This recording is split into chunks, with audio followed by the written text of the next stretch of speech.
Hello everyone. Do you have inactive members in your clan in the Survivor.io game?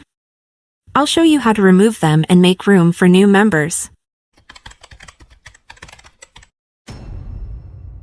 First, open the Survivor.io game and make sure you're logged into your account. For this process, you need to be in the position of leader to remove members. Tap the clan icon located in the middle right side of the screen. Then tap clan again. This is the blue house in the center. Next, click on Manage. A full list of clan members will appear. Find those who are inactive. They are usually located at the bottom of the list. You can see their last activity here. To remove a member, simply click the red button with a minus sign next to the member's avatar. Confirm the action, and the member has been successfully removed.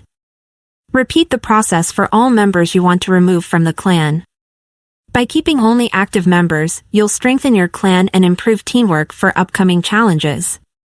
Don't forget to regularly check member activity to maintain a dynamic and engaged clan.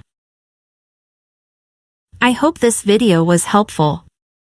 Subscribe to our channel for more similar tips.